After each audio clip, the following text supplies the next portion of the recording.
Operativo de la mesa de reporteros, ya anunciamos que vamos a estar con el presidente del máximo tribunal de justicia de nuestro país. La inauguración del año judicial se produjo al cerrar la semana que nos antecedió. El presidente de la Corte Suprema realizó un balance de las materias que marcaron la agenda el año pasado. En la instancia, la máxima autoridad de la Corte Suprema se refirió a varios problemas, entre ellos la independencia judicial. Dijo que esta se vuelve ineludible para la protección de los derechos humanos. Además, en su discurso, el juez Haroldo Brito también habló sobre el establecer los tribunales de ejecución penal para que la seguridad no solo sea vista desde las penas de encierro, sino que también desde la rehabilitación y la reinserción. Para ahondar más en esto, estamos con el presidente de la Corte Suprema, abogado Haroldo Brito. ¿Cómo está usted? ¿Cómo está, presidente? Buen día. Bien, muy bien, gracias. Bueno, muy buenos días. Uno de los temas que más llamó la atención el viernes en su discurso, presidente, fue su crítica a fallos del Tribunal Constitucional, que hizo que el presidente Sebastián Piñera saliera a anunciar esta reforma al TC durante 2019, que hizo también que el presidente del TC, Iván Aróstica, dijera que está disponible para conversar con usted. ¿Consiguió lo que usted esperaba? Lo que yo dije en realidad no debe tomarse como una crítica ni una posición encontrada con el Tribunal Constitucional. Lo que yo he señalado es algo similar, si se quiere, parecido, pero no es exactamente lo mismo. Los límites entre los órganos jurídicos de la jurisdicción están fijados, y lo que yo he señalado es simplemente, y lo vuelvo a reiterar, la necesidad de abrir acerca de los bordes que dividen las funciones un debate a través de las propias resoluciones.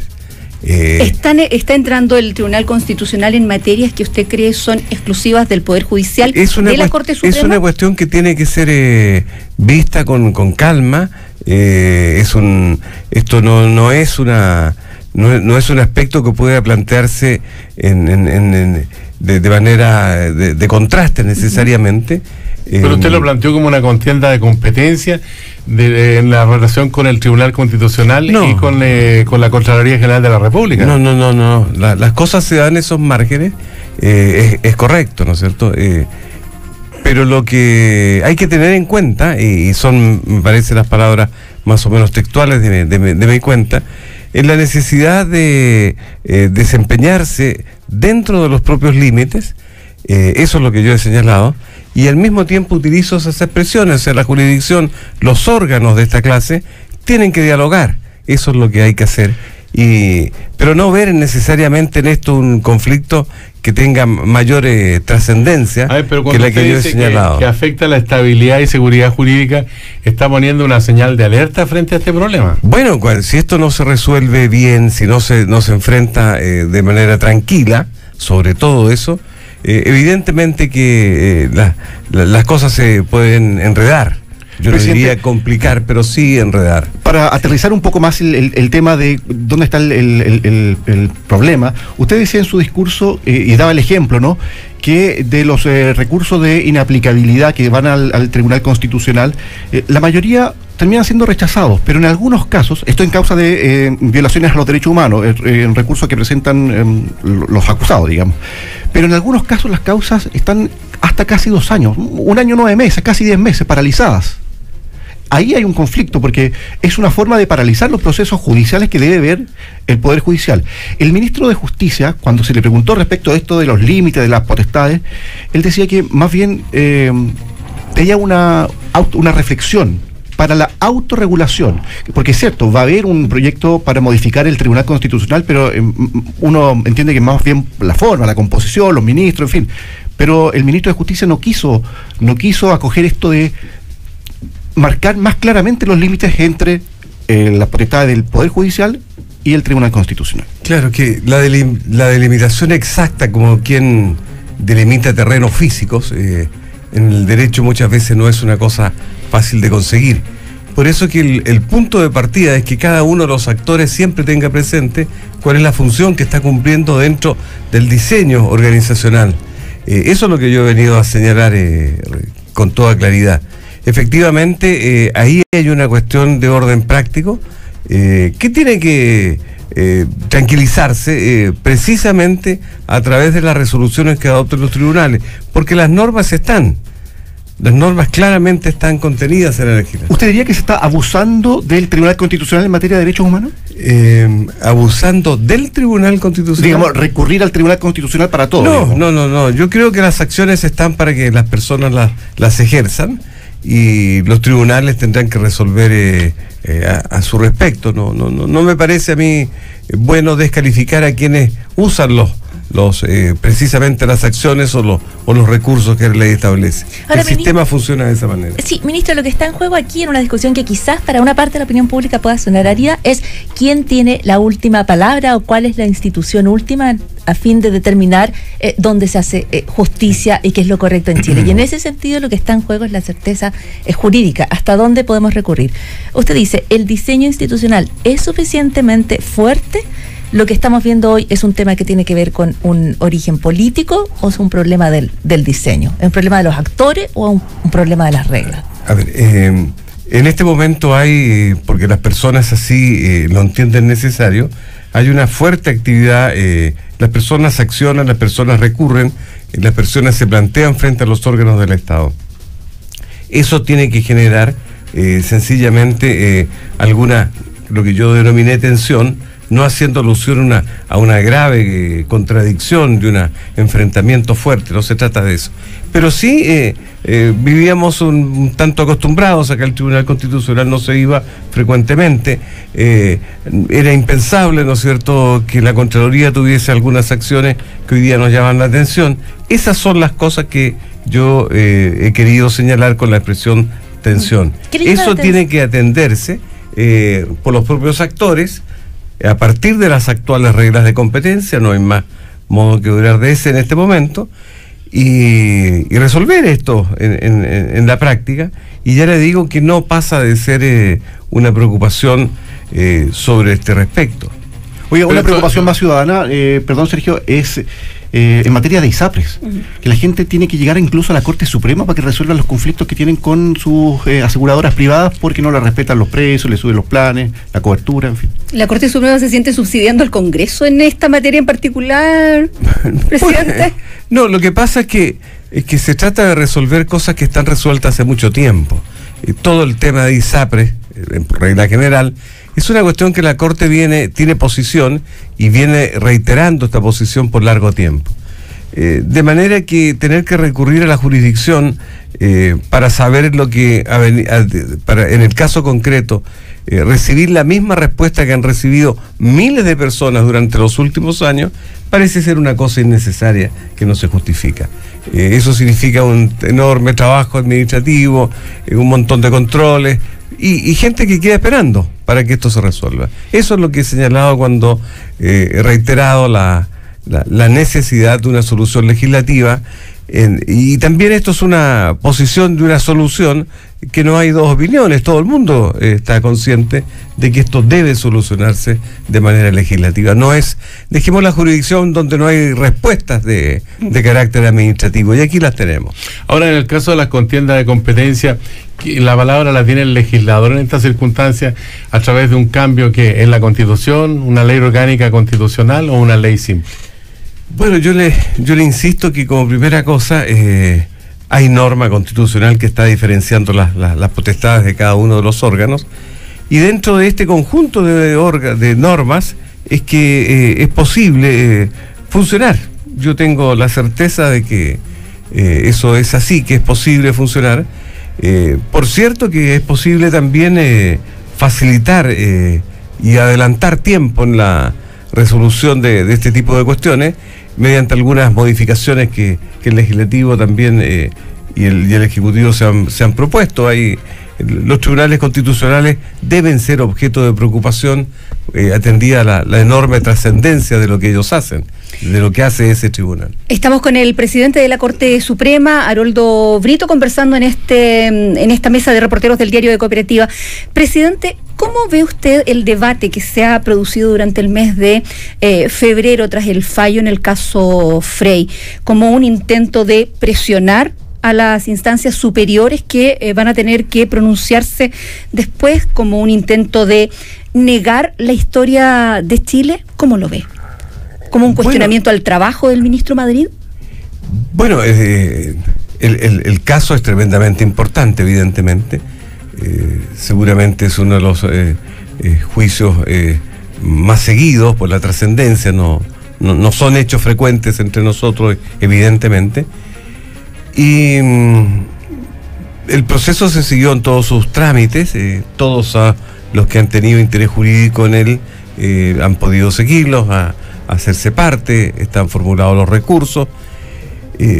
Yo creo que frente al caso Frey, lo que hoy solamente corresponde afirmar es que el sistema de justicia funcionó y el sistema no ha concluido su trabajo porque hay recursos pendientes, y ya le corresponderá a los jueces de segundo grado y eventualmente a la Corte Suprema, en una cuestión de casación, emitir resoluciones definitivas. Yo creo que es bueno por el momento estar en esta posición de entender que son las partes las que van a motivar la revisión del obrado. Sin entrar en el fondo, presidente, ¿hay presión indebida hacia los jueces a través de este debate, a través de las posiciones que se han ido manifestando? Yo no creo que eso constituya una presión indebida. Me parece, y de verdad lo creo así, muy importante que haya una preocupación por los temas de la justicia.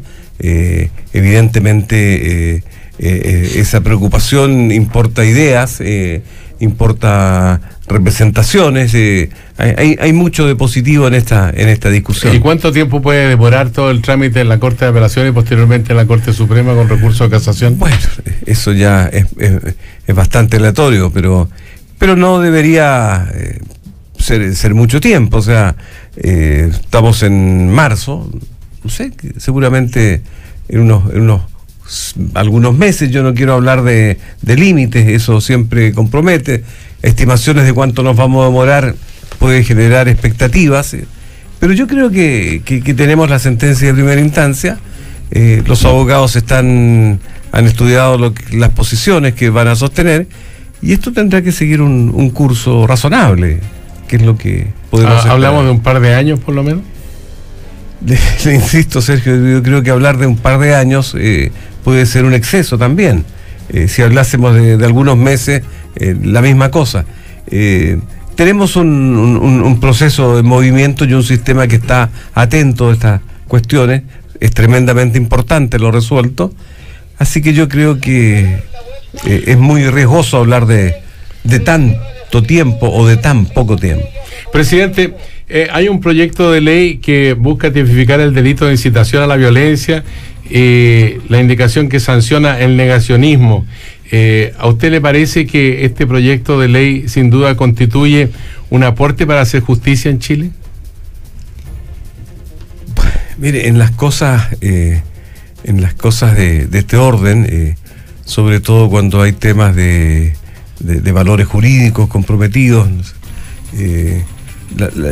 las afirmaciones de que no hay dudas a estos respectos pueden ser algunas afirmaciones que yo quisiera muchas veces fuesen tan simples como aparecen el contenido de ellas. Pero no es un tema simple, la verdad las cosas no es un tema simple. Pero si alguien dice que en Chile no hay detenido desaparecido, ¿eso merece una sanción jurídica, le parece a usted? En primer lugar, es una cosa absolutamente contraria a la realidad. Una afirmación de ese tipo nos sirve de ejemplo para conversar. El país sabe lo que ha ocurrido en materia de derechos humanos. La actividad de los tribunales es ampliamente conocida. Tenemos un sistema de justicia que es accesible a la información, y me parece que unas expresiones de ese carácter, de esa entidad, no creo que generen tanto tanto problema, tanta dificultad. Pero es motivo de discusión. Y en la misma línea, presidente, está esta carta que se conoció a mediados de febrero de 4 ex comandantes en jefe de distintas ramas de las Fuerzas Armadas que salieron a acusar una campaña para amplificar y endurecer las causas de derechos humanos, que salieron a defender de manera cerrada a Juan Emilio Cheire. Dicen que muchos uniformados violadores de derechos humanos han sido procesados o condenados por presunciones. ¿Ha sido así? ¿Han sido solo presunciones? Lo que se olvida agregar de que las presunciones a que por las que ustedes me pregunten, que se hace referencia, las presunciones son un mecanismo de prueba, es un medio de prueba establecido en la legislación. O sea, no se trata de las presunciones que podemos sacar acá nosotros, tener a propósito de una conversación informal. Los tribunales trabajan y construyen presunciones. De hechos conocidos es posible concluir, hechos desconocidos es razonable presumir que esta es la explicación de lo ocurrido. Es un medio de prueba legal. Presidente, respecto a las Fuerzas Armadas, precisamente, lo que hoy estamos viendo es, además de los procesos que ya veíamos contra el ex comandante en jefe, Juan Emilio Cheire, también el proceso por esta malversación, por este uso indebido de fondos públicos en el caso del general Fuente Alba. ¿De qué magnitud es ese desafío para la justicia chilena? Porque lo que observa la opinión pública es que por primera vez se lleva a la justicia a militares de tan alto rango en una materia respecto a la cual no ha habido suficiente control y algunos dudan siquiera autoridad, que fue el manejo de las finanzas, cuantiosas finanzas para las Fuerzas Armadas chilenas tras el regreso a la democracia. Bueno, lo cierto es que nosotros disponemos de un poder judicial absolutamente profesional. Es una judicatura compuesta de abogados, de profesionales jóvenes que han sido formados. El Estado ha invertido mucho tiempo y dinero en alcanzar una buena formación jurídica en la profesión de ser jueces. Eso nos hace a nosotros estar muy tranquilos frente a esta clase de procesos que indudablemente son difíciles. Claro, porque se trata de una institución muy, muy poderosa. Se trata de una institución de trayectoria, que tiene un prestigio entre nosotros que hay que tener en consideración, y hay que investigar, hacer las cosas correctamente. El sistema de justicia no está para atender pretensiones transitorias del momento. Hay una preocupación por todo lo que ocurre en materia del derecho. En aquello que es ilícito hay que obrar tranquilamente, y le insisto, yo radico mi tranquilidad en la existencia de una judicatura que es profesional, que ha sido atendida en los últimos años con las mejores posibilidades para alcanzar esta fortaleza, y frente a este caso también yo creo que se actúa correctamente, poniendo a disposición de la justicia lo que sea necesario. Bien, queremos agradecerle al juez Haroldo Brito, presidente de la Corte Suprema de Justicia, que está con nosotros aquí en el Diario de Cooperativa. Esta es la segunda vez que lo tenemos en el último tiempo, y lo que revela también la disposición de la Corte Suprema y de la Justicia de apuntar hacia la transparencia, que es lo que los ciudadanos quieren en democracia. Así que gracias, magistrado, por venir. Presidente, gracias a muchas ustedes gracias por su interés. Muchísimas gracias. Buenos días, buenas tardes.